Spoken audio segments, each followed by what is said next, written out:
ಪ್ರೀತಿಯ second PUC ವಿದ್ಯಾರ್ಥಿಗಳಿಗೆ GLV ಕ್ಲಾಸಸ್ಗೆ ಸ್ವಾಗತ ಸುಸ್ವಾಗತ. ಇಂದಿನ ಈ ವಿಡಿಯೋದಲ್ಲಿ ಸೆಕೆಂಡ್ PUCಯ ಒಂದು important chapter that is the Gardner ಅನ್ನುವಂತಹ ಚಾಪ್ಟರ್ ನ ಡೀಟೇಲ್ಡ್ ಸಮರಿಯನ್ನ ನೋಡೋಣ. ಇದು ನಿಮಗೆ 1 ಮಾರ್ಕ್ 2 ಮಾರ್ಕ್ 3 ಮಾರ್ಕ್ 4 ಮಾರ್ಕ್ ಅಷ್ಟನ್ನು ಆನ್ಸರ್ ಮಾಡಬಹುದಾಗಿದೆ. ಈ ಸಮರಿಯನ್ನ ನೋಡಿದ್ರೆ ಸಾಕು ಎಲ್ಲಾ ರೀತಿಯ ಪ್ರಶ್ನೆಗಳನ್ನ ಆನ್ಸರ್ ಮಾಡಬಹುದು. ಇಂಟ್ರೊಡಕ್ಷನ್. ಈ ಒಂದು ಪಾಠದಲ್ಲಿ ಸ್ಟೋರಿಯಲ್ಲಿ 4 ಇಂಪಾರ್ಟೆಂಟ್ ಕ್ಯಾರೆಕ್ಟರ್ಸ್ ಅನ್ನ ನೋಡ್ತೀವಿ. 4 important characters. Okay. One is owner of the grove.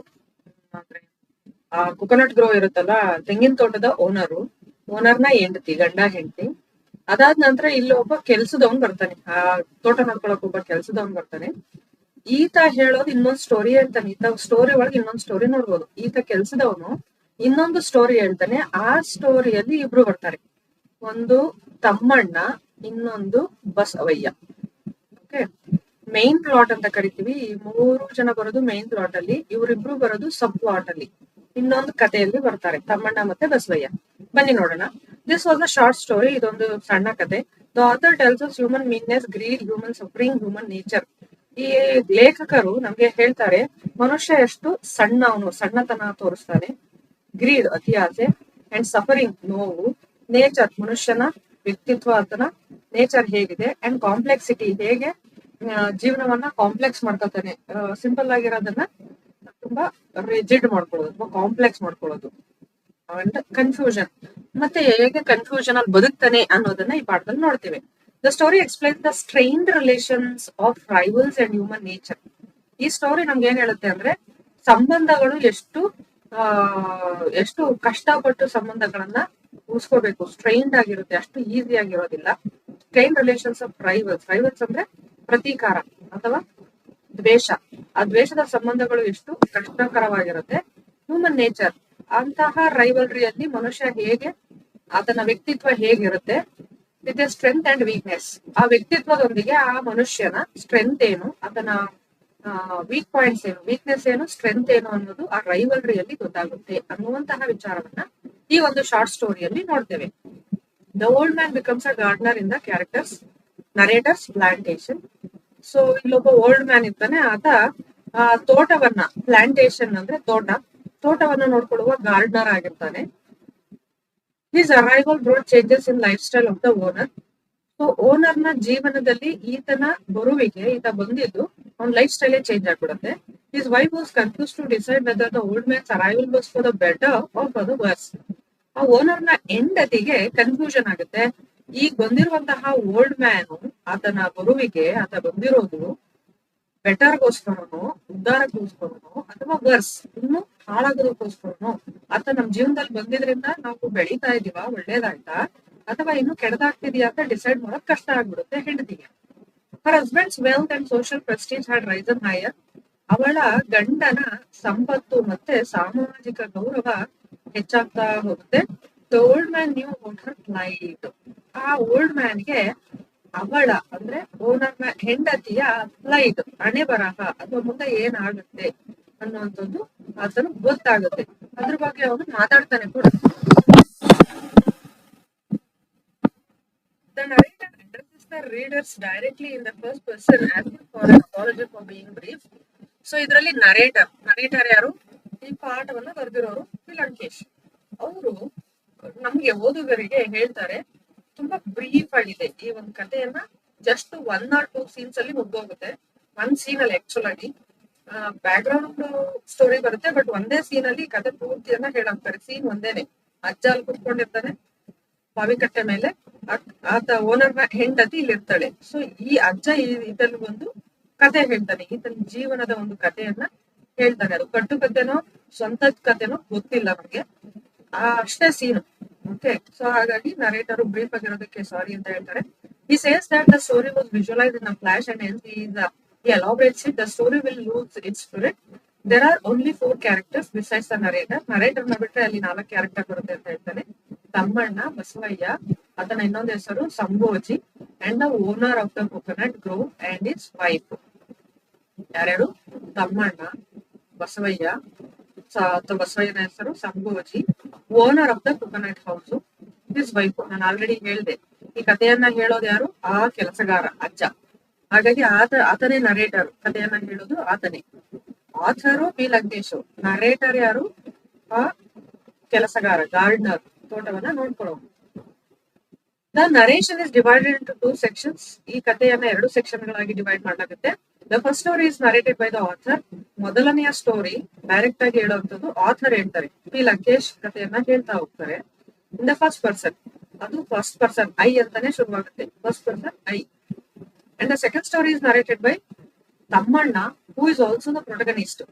ಎರಡನೆಯ story, second story, Thammanna. Thammanna is nothing but the gardener ಅನ್ಬೋದು, ಅಥವಾ ಓಲ್ಡ್ ಮ್ಯಾನ್. ಓಕೆ, ಬಂದಿರ್ತಾನಲ್ಲ ಕೆಲ್ಸಕ್ಕೋಸ್ಕರ, ಕೆಲಸ ಮಾಡೋದಕ್ಕಂತ, ಆತನೇ ಗಾರ್ಡನರು, ಓಲ್ಡ್ ಮ್ಯಾನು. ಆತನೇ ತನ್ನ ಕಥೆಯನ್ನ ತಮ್ಮಣ್ಣ ಅನ್ನೋ ಹೆಸರಲ್ಲಿ ಹೇಳ್ತಾನೆ. ಆಮೇಲೆ ರಿವೀಲ್ ಮಾಡ್ತಾನೆ ಅದನ್ನ, ನಾನೇ ಆ ತಮ್ಮಣ್ಣ ಅಂತ. Okay, and who is also the protagonist ಅಂದ್ರೆ important character in the first story. So ಇಲ್ಲಿ ಸ್ಟೋರಿಯಲ್ಲಿ ಇಂಪಾರ್ಟೆಂಟ್ ಕ್ಯಾರೆಕ್ಟರ್ ಆಗಿರ್ತಾನೆ. In the second story, the narrator or protagonist tells his own story to the lady, distancing himself from the main story. And ತನ್ನ ಸ್ವಂತ ಕಥೆಯನ್ನ ಹೇಳ್ತಾನೆ. Characters Thammanna, old man, ಅಥವಾ ಹೊಸದಾಗಿ employee ಆಗಿರೋ ಕೊಕೊನಟ್ ಪ್ಲಾಂಟೇಶನ್ ಅಲ್ಲಿ, ಆ ತೆಂಗಿನ ತೋಟದಲ್ಲಿ ಕೆಲ್ಸಕ್ಕೆ ಬಂದಿರುವಂತಹ ಎಂಪ್ಲಾಯಿ. ಆಲ್ಸೋ ದ ನರೇಟರ್, ಕತೆ ಹೇಳುವವನು ಅವನೇ, ಅವಂದೇ ಕತೆ. ಓಕೆ, ಅವಂದೇ ಕತೆ. ಆಮೇಲೆ ತನ್ನ ಹೆಸರನ್ನ ರಿವೀಲ್ ಮಾಡ್ತಾನೆ. ಕನ್ಫ್ಯೂಷನ್ ಮಾಡ್ಕೋಬೇಡಿ, ಸ್ವಲ್ಪ ಪ್ಲಾಟ್, ಮೈನ್ ಪ್ಲಾಟ್ ಸಬ್ ಪ್ಲಾಟ್ ಬರುತ್ತೆ, ಸ್ವಲ್ಪ ಕನ್ಫ್ಯೂಷನ್ ಆಗಬಹುದು. ಬಸವಯ್ಯ ರೈವಲ್ ಆಫ್ ತಮ್ಮಣ್ಣ, ತಮ್ಮಣ್ಣನ ಶತ್ರು. ಯಾರ ಕಥೆಯಲ್ಲಿ? ಈ ಅಜ್ಜನ ಕಥೆಯಲ್ಲಿ ಬರುವಂತಹ ತಮ್ಮಣ್ಣ ಬಸವಯ್ಯ, ಅಜ್ಜನ ಕಥೆಯಲ್ಲಿ ಬರುವಂತವ್ರು. ಬಸವಯ್ಯ ತಮ್ಮಣ್ಣನ ಶತ್ರು. ದ ಓನರ್, ಇದು ಮೊದಲನೇ ಕಥೆಯಲ್ಲಿ ಬರೋದು. ಓನರ್ ಹೆಂಡತಿ, ಓನರ್ಸ್ ವೈಫ್ ಇರ್ತಾರೆ. ಮನುಷ್ಯರು ಮಾಡೋಣ. Summary, the narrator meets the owner of the coconut grove. Story open ಆಗ್ತಿದ್ದಾಗೆ ನಮ್ಗೆ ಈ ಕಥೆಯನ್ನ ಹೇಳೋನಿರ್ತಾನಲ್ಲ, ಸಬ್ ಪ್ಲಾಟ್ ಅಥವಾ ಕಥೆ ಒಳಗಿನ ಕಥೆ ಹೇಳೋ ನರೇಟರು ಅಥವಾ ಓಲ್ಡ್ ಮ್ಯಾನ್ ಅನ್ನೋದು. ಓಲ್ಡ್ ಮ್ಯಾನ್ ಅಥವಾ ಗಾರ್ಡನರ್, ತೋಟ ಕಾಯುವವ. ಈ ಗಾರ್ಡನರು ಕೊಕೊನಟ್ ಗ್ರೋ ಅಂದ್ರೆ ತೋಪು ಅಥವಾ ತೋಟ, ತೆಂಗಿನ ತೋಟದ ಓನರ್ ಅನ್ನ ಮೀಟ್ ಮಾಡ್ತಾನೆ ಫಸ್ಟ್ ಸ್ಟೋರಿಯಲ್ಲಿ, ಬಿಗಿನಿಂಗ್ ಅಲ್ಲಿ. The narrator says that this story originated in his chance encounter with an old man who was standing in a coconut grove near Channarayapatna.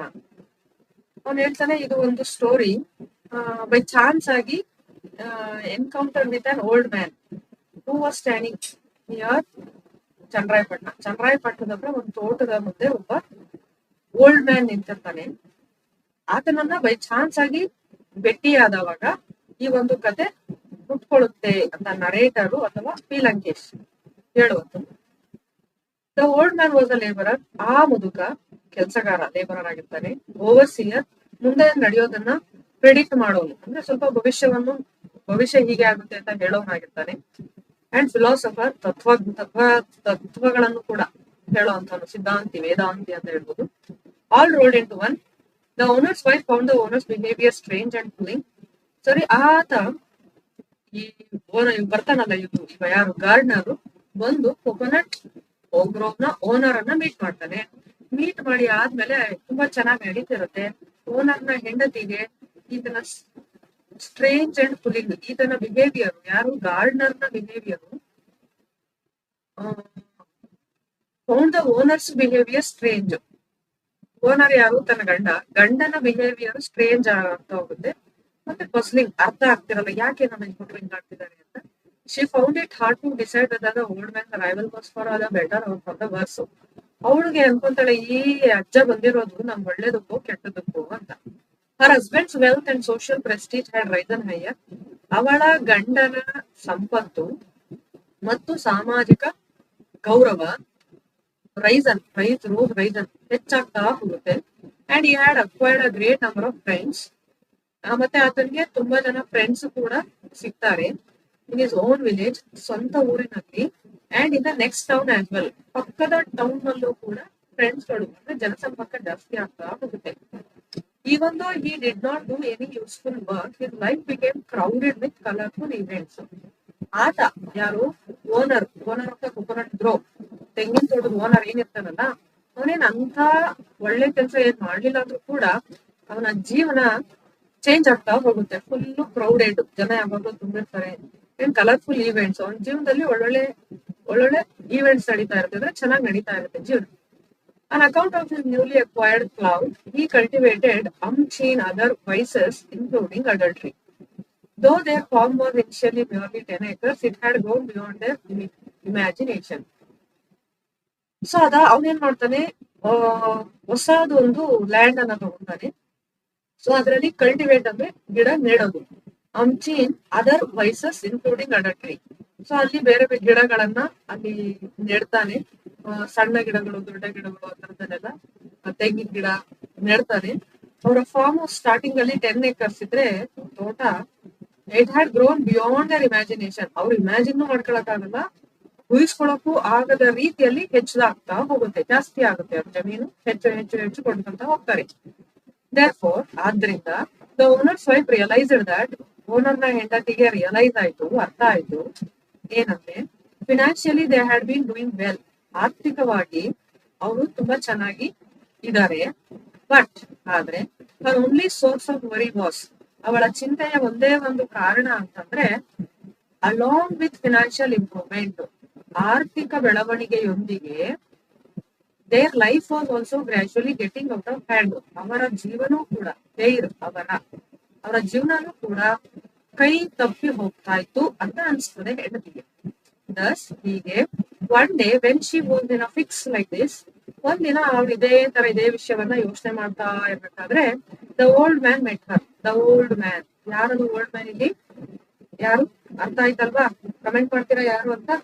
S, the old man. ಇದು 1 mark ಆಗುತ್ತೆ, 2 mark, 3 mark, 4 mark ಎಲ್ಲದಕ್ಕೂ use ಆಗುತ್ತೆ. ನೀಟಾಗಿ ಅರ್ಥ ಮಾಡ್ಕೊಳ್ಳಿ. Old man ಆಕೆಯನ್ನ meet ಮಾಡ್ತಾನೆ. ಹಿ smiled at her, ಅವಳ ಕಡೆ ಸ್ಮೈಲ್ ಮಾಡ್ತಾನೆ. Brought down on offering a tender coconut from a near by tree. ಅಲ್ಲೇ ಹತ್ರದಲ್ಲಿ, ಮನೆ ಹತ್ರ ಇರೋ ಒಂದು ಹತ್ರದಲ್ಲಿ ಟೆಂಡರ್ ಕೊಕೊನಟ್, ಅಫೆಂಡರ್ ಕೊಕೊನಟ್ ಅಂತಂದ್ರೆ ಒಂದು ಟೆಂಡರ್ ಎಳ್ನೀರನ್ನ ತಂದು ಕೊಡ್ತಾನೆ. And sat on the embankment of the well. Well ಅಂದ್ರೆ ಬಾವಿ, ಬಾವಿಯ ಕಟ್ಟೆಯ, ಎಂಬಾರ್ಕ್ಮೆಂಟ್ ಅಂದ್ರೆ ಕಟ್ಟೆ, ಬಾವಿ ಕಟ್ಟೆ ಮೇಲೆ ಅಲ್ಲೇ ಕೂರ್ತಾನೆ. ಶಿ ಹ್ಯಾಡ್ ನೋ ಆಲ್ಟರ್ನೇಟಿವ್, ಆಕೆಗೆ ಬೇರೆ ಆಪ್ಷನ್ ಇರೋದಿಲ್ಲ, ಬೇರೆ ಆಯ್ಕೆ ಇರೋದಿಲ್ಲ. And so she sat next to him, ಆಕೆನೂ ಕೂಡ ಅಲ್ಲೇ ಒಂದು ಬಾವಿ ಕಟ್ಟೆಯಲ್ಲಿ ಒಂದು ಸೈಡ್ ಅಲ್ಲಿ ಕೂರ್ತಾನೆ. The old man now begins his narrative. ಆ ಮುದುಕ ಈಗ ತನ್ನ ನರೇಟಿವ್ ಅಂದ್ರೆ ತನ್ನ ಕಥೆಯನ್ನ ಶುರು ಮಾಡ್ತಾನೆ. And takes the action or plot to its climax. So narration ಶುರು ಮಾಡಿ ಅದ್ರ ಕ್ಲೈಮ್ಯಾಕ್ಸ್ ಕೂಡ ಬರ್ತಾನೆ. ಏನದು ನರೇಶನ್? ಬನ್ನಿ ನೋಡೋಣ. The old man narrates his story to the wife of the owner. ಆ ಓನರ್ನ ಹೆಂಡತಿಗೆ ತನ್ನ ಕಥೆಯನ್ನ ಹೇಳ್ತಾನೆ. ಏನದು ಕತೆ?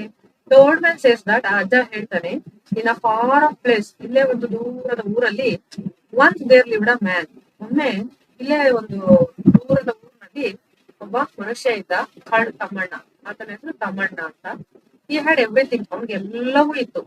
10 acres ಆಫ್ ಲ್ಯಾಂಡ್, 10 ಎಕರೆ ಭೂಮಿ, ಎ ಕಂಫರ್ಟಬಲ್ ಹೌಸ್, ಒಳ್ಳೆ ಮನೆ, people to ready to carry out his orders.